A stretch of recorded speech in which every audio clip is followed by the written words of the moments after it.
ආයුබෝවන් සුබ දවසක් වේවා DPකින්ස් අපේ YouTube channel එකත් එක්ක එකතු වෙලා ඉන්න අපේ දුවලා පුතාලා හැම දෙනාටම අද නම් කරන නිර්මාණයට අපිට එක කොලයක් මදි. කොළ 6ක් ඕනේ වෙනවා. එකම පාටින් උනත් කමන්නේ විවිධ පාටවල වලින් උනත් කමන්නේ හරි 4 කොළ 6ක් තෝරගන්න අපි කරන නිර්මාණය කරන්න. මේ බලන්න. මෙන්න මේක තමයි අපි අද හදන්න ලෑස්ති වෙන්නේ. ඉතින් මේකට මේ මල් වගේව මේ බන් උඩට මේ පැති 4කට යටට 6ක් තියෙනවා. ඒක මලකට තමයි අපි මේ නූල දාලා එල්ලන්න විදිහට හදාගෙන තියෙන්නේ. ඉතින් මං හිතනවා මගේ දුවලා පුතාලා මේක හදලා බලන්න ආස ඇති කියලා. එහෙනම් අපි හදමු. මම තෝරගත්ත රතු පාටින් කොළ 6ක් මේ නිර්මාණය කරන්න. ඔන්න එහෙනම් පටන් ගමු. මෙන්න මෙහෙම කොලේ අරගෙන ඒක ඍජු කෝණාශ්‍රකාර හැඩයක් එන විදිහට මෙහෙම දෙකට නමා ගන්නවා. ඊට පස්සේ මේ මැද රේඛාවට මේ කෙළවරවල් දෙක එකතු කරනවා.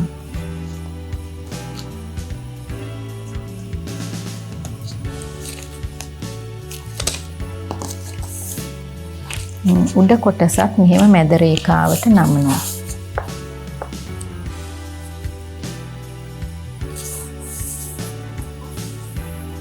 පස්සේ මේක දිග ඇරලා අනිත් පැත්තටත් මෙහෙම නමනවා.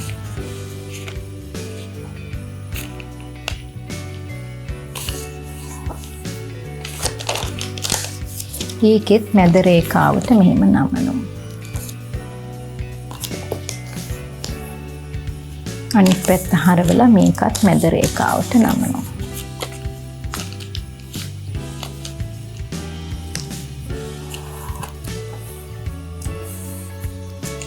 ඊට පස්සේ මේක දිග ඇරලා කොලේ අනිත් පැත්ත හරවලා මෙන්න මෙහෙම මේ මැදට, ඒ කියන්නේ මේ කොලේ හරි මැදට, මේ මෙතනින් අපිට දැනගන්න පුළුවන් හරි මැද. මේ මැදට මෙන්න මෙහෙම නමනවා. ඊට පස්සේ මේ කොනත් මෙතනට නමනවා. අපිත් එක දිගටම හිටපු දුවලා පුතාලා නම් දන්නවා මේ නැමුම් ක්‍රමයට මොකක්ද කියන්නේ කියලා. ඒ කියන්නේ ලියුම් කවර එක හැඩයක් විදිහට අපි නමන නැමුම් ක්‍රමයට ඔරිගමි කලාවේදී කියනවා zabuton ori කියලා. zabuton ori. ඒ කියන්නේ ජපානයේ ගෙවල් වල තතමි පැදුරු උඩ බිම ඉඳ ගන්නකොට යාලා කුෂන් එකක් වගේ එකක් දානවා ඉඳ ගන්න. අන්න ඒවට තමයි zabuton කියලා කියන්නේ. ඒ කුෂන් එකේ හැඩේ හදලා තියෙන්නේ මෙන්න මේ විදිහට. ලියුම් කවර එක හැඩයක් වගේ එන විදිහට. ඒක තමයි යාලා මේ නැමුම් ක්‍රමයට zabuton ori කියලා කියන්නේ. ඊට පස්සේ මෙන්න මේක මෙහෙම දිගාරිනවා. දිගෑරලා මේ බලන්න මේ කොටු 16ක් තියෙනවනේ. ඒකේ මේ කෙළවරම කොටු අයිනෙන් මෙහෙම ඉරි 4ක් තියෙනවනේ. අන්නේ 4 පැත්ත මාරු කරන්නේ නැතුව දැන් මේක මේ පැත්තටනේ අපි නමලා තියෙන්නේ. ඒ පැත්ත වෙනස් කරන්නේ නැතුව අර කලින් නමපු එක මෙන්න මෙහෙම ඒ නැමුම් පාරම අපි පොඩ්ඩක් තද කරගන්නවා විතරයි. 4 පැත්තම මෙහෙම තද කරගන්නවා විතරයි. ඊට පස්සේ මේ පැත්ත හැරලා දිගාරපුවම දුවලා පුතාලට පේනවා මේ එක කෙළවරක මැද මෙන්න මෙහෙම හැම එකේම මේ මැද පොඩ්ඩක් ඉස්සිලා තියෙනවා. ඒක අපි මෙන්න මේ මැද ලක්ෂයට ගන්නවා මේ විදිහට.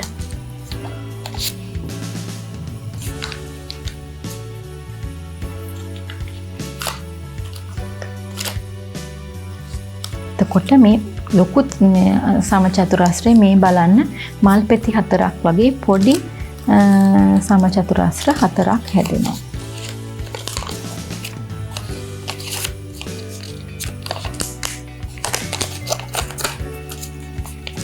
අපිට මෙහෙම නමා ගන්න අමාරුවත් ආයෙ පොඩ්ඩක් දිගහැරලා මේ නැමුම් පාරවල් ටිකක් තද කරගන්න. එතකොට ලේසි. සමහර වෙලාවට මේ නැමුම් පාරවල් එච්චර තදට ඇවිල්ලා නැති වුණාම අර වගේ නමා ගන්න අමාරු වෙනවා.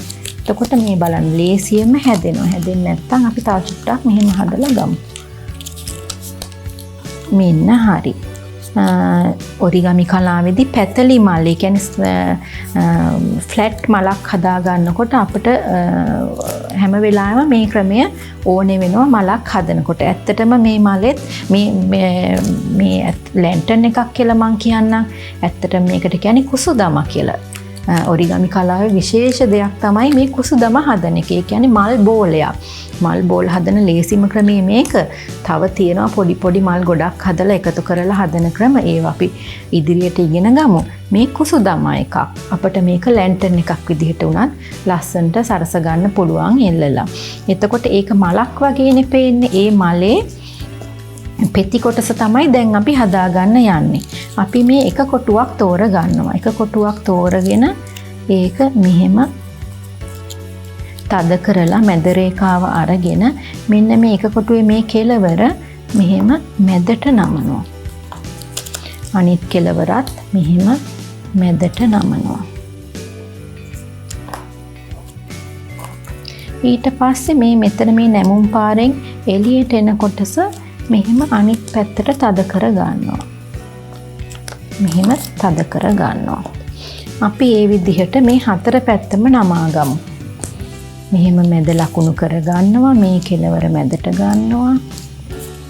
අනිත් කෙළවරත් මැදට නමා ගන්නවා. ඊට පස්සේ මේ ත්‍රිකෝණේ අනිත් පැත්තට නමනවා. අනිත් කොටුව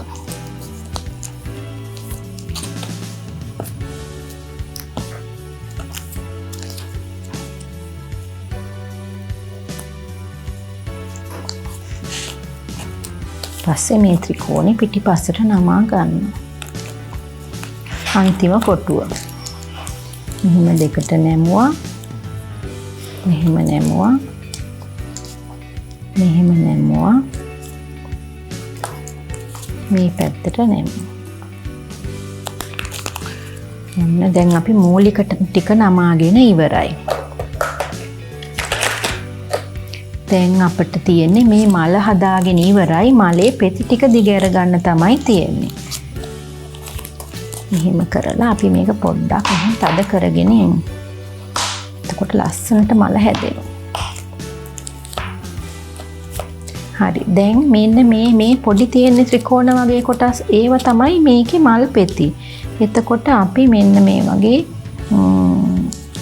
පෑනක් හරි අඩිරූලක් හරි දාලා මෙන්න මේ ටික දිගහැර ගන්න ඕනේ. දිග අරිනකොට මෙන්න මේ තියෙන රේඛාව මැද රේඛාව ළඟට කරලා පොඩ්ඩක් තද කරනවා ඊළඟ එක.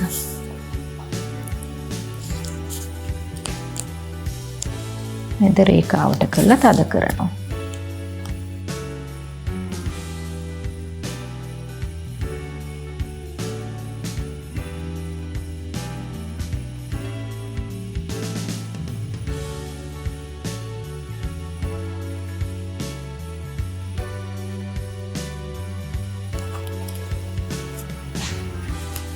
හරි. ඔන්න අපි ඔරිගමි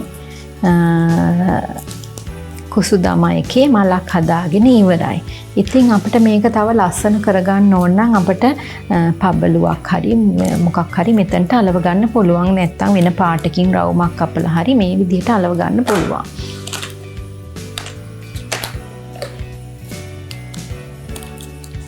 මෙන්න මේ විදිහට. ඊට පස්සේ අපිට මේ වගේ එකක් හදාගන්න නම් මේ වගේ අපි 6ක් හදාගන්න ඕනේ. වීඩියෝ එක පොඩ්ඩක් පෝස් කරලා ඉක්මනටම හදාගන්න මේ වගේ 6ක්. ඊට පස්සේ මේක එකතු කරන හැටි මම කියලා දෙන්නම්. ඔන්න මම නම් 6ක් හදාගෙන ඉවරයි. මේ බලන්න ලස්සන. ඉතින් පුතාලා දුවලා ආස නම් මෙහෙම එකතු කරන්නත් පුළුවන්. එහෙම නැත්නම් විවිධ පාටවල් වලින් හදලා මේ වගේ ලස්සන බිත්ති සැරසිල්ලක් විදිහට හරි ලස්සන නිර්මාණයක් කරගන්න පුළුවන්. දැන් මම කියලා දෙන්නම් මේක එකතු කරන හැටි. මේ එක මලක් අරගෙන බලන්න පොඩි ත්‍රිකෝණ 4ක් තියෙනවා නේද? මෙන්න මේ ත්‍රිකෝණ වලට තමයි ඊළඟ කෑල්ල එකතු කරන්නේ. ඒ කියන්නේ මෙතනට අනිත් එකේ මෙන්න මේ කොටස තියලා. ඉතින් ගම් ටිකක් ගාලා අලව ගන්න ඕනේ මේක. මම හිතුවා ඩබල් සයිඩ් ටේප් එකක් දාලා මේක අලව ගන්න ඕනේ කියලා.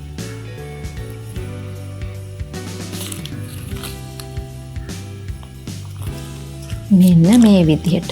දැන් අපි මේ විදිහට මේ හතර පැත්තේ හතරම අලව ගන්න ඕනේ.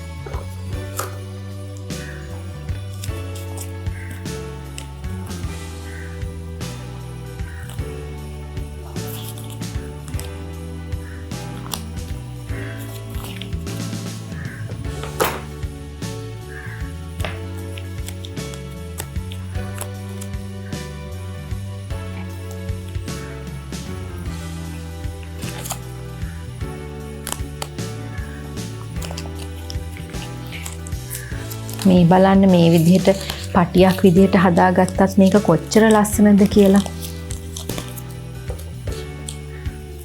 හරි. දැන් අපි මේක හදාගෙන ඉවරයිනේ. ඒකේ අන්තිම කොටසත් මෙහෙම එකතු කරන්න ඕනේ. ඊට පස්සේ තමයි අපි මේ දෙක එකතු කරන්නේ.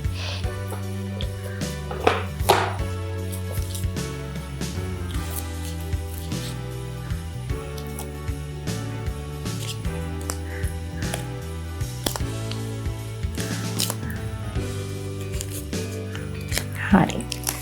දැන් මේකේ යට කොටස අපි ඉස්සෙල්ලා අලවගෙන ඉමු.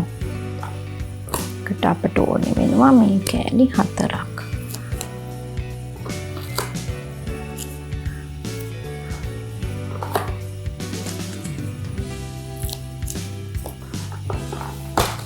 දුවල පුතාලා කැමති නම් ස්ටේප්ලර් එකකින් උනත් මේ ටික එකතු කරගන්න පුළුවන්.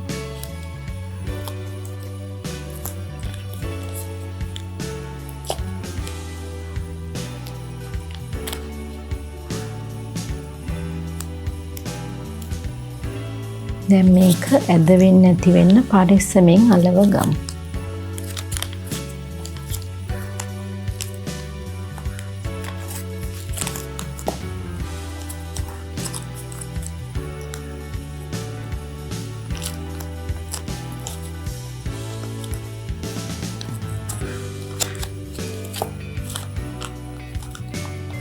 හරි. දැන් එන්න අන්තිම එක. අන්තිම ටික අලවනකොට අපිට මෙතනින් නූලක් දාගන්න ඕනේ. අපිට කැමති උසක් එන ප්‍රමාණයකින් අපි මෙහෙම කැමති නූලකින් කැමති ප්‍රමාණයක් ගන්න පුළුවන්. ඊට පස්සේ අපිට අපි පරිස්සමෙන් මේකේ හිමිහිට මෙහෙම සිදුරක් හදාගන්න ඕනේ. පරිස්සමෙන් සිදුරක් හදාගන්න ඕනේ. ඊට පස්සේ මේ නූල් දෙකම මේකට දාන්න ඕනේ.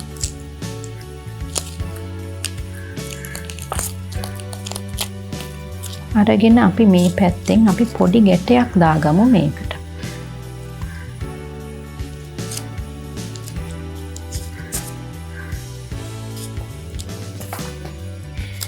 මෙතනින් පොඩි ගැටයක් දාගෙන අපි ඒක ආයෙත් ටේප් එකක් දාලා අලව ගමු. නැත්තම් මේ කුසුදම එකේ බරට මේක ගැලවිලා යන්න පුළුවන් කඩදාසි නිසා. ඔන්න දැන් හදාගෙන ඉවරයි. තාලා ළඟ තියෙනවා නම් ලස්සන පබළුවක් හරි ලස්සන ඕනෙම දෙයක් මෙතනට දාගන්න පුළුවන්. දැන් ඊට පස්සේ තමයි අපි මේ හතරත් එකතු කරන්නේ.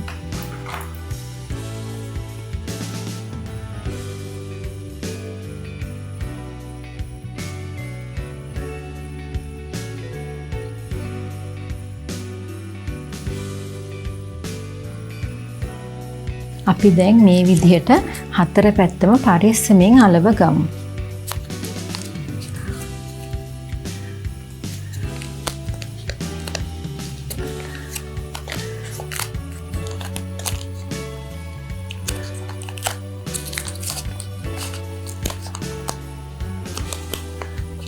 ඔන්න අපි අපේ කුසුදම එක හදාගෙන ඉවරයි. මේ බලන්න ලස්සන. ඉතින් මේ වගේ පාට කුසුදම හදාගත්තොත් අපිට උපන්දින සාදයක් වුණත් හැඩ කරගන්න පුළුවන් නේ. වෙසක් එකට කෝඩුවක් විදිහට උනත් මේක අපිට හදාගන්න පුළුවන් පාට කොළ වලින් හදාගත්තොත්.